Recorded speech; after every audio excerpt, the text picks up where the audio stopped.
Donald Trump and his attorneys are suing ABC, Disney, and George Stephanopoulos for defamation. This could have landed off of your radar, as there are cases all across this nation and all across the dockets against Donald Trump. But this one is Trump on offense, and it's not the first time he's sued a major media organization for defamation. This time, though, he's suing George Stephanopoulos. He's suing ABC. He's suing our parent company, Disney, because a few weeks ago, on This Week with George Stephanopoulos, in an interview with Nancy Mace, something like 10 times, Stephanopoulos said that Trump was guilty of rape. Here, listen to the way this went down on ABC. It's actually not about shaming you. It's a question about Donald Trump. No, you are shaming me. You've endorsed Donald Trump for president. Right. Donald Trump has been found liable for rape by a jury. Donald Trump has been found liable for defaming the victim of that rape by a jury. It's been affirmed by a judge. It was not a criminal court case, number one. Number two, I live with shame. And you're asking me a question about my political choices, trying to shame me as a rape victim, and I find it disgusting. Nancy Mace is turning the tables of victimization there on George Stephanopoulos. But what Stephanopoulos had to say is false. It's not true. The beginning of a claim for defamation. Donald Trump was not found liable for rape. If you look back at that case and you see the jury's findings, he was explicitly not found guilty of rape. Given the options, check yes or no, they checked no on that. Now, he was found liable of sexual assault.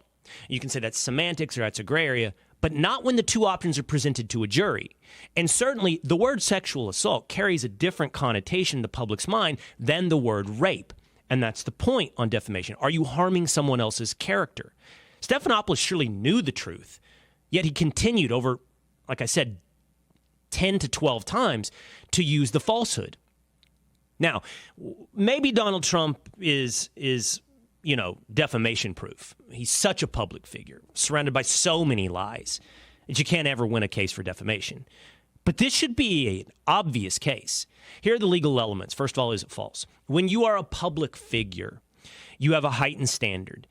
The speaker must be proven either to have a reckless disregard for the truth or actual malice. Those are the terms. Reckless disregard for the truth or actual malice. I mean, you're trying to harm someone by perpetuating a known untruth.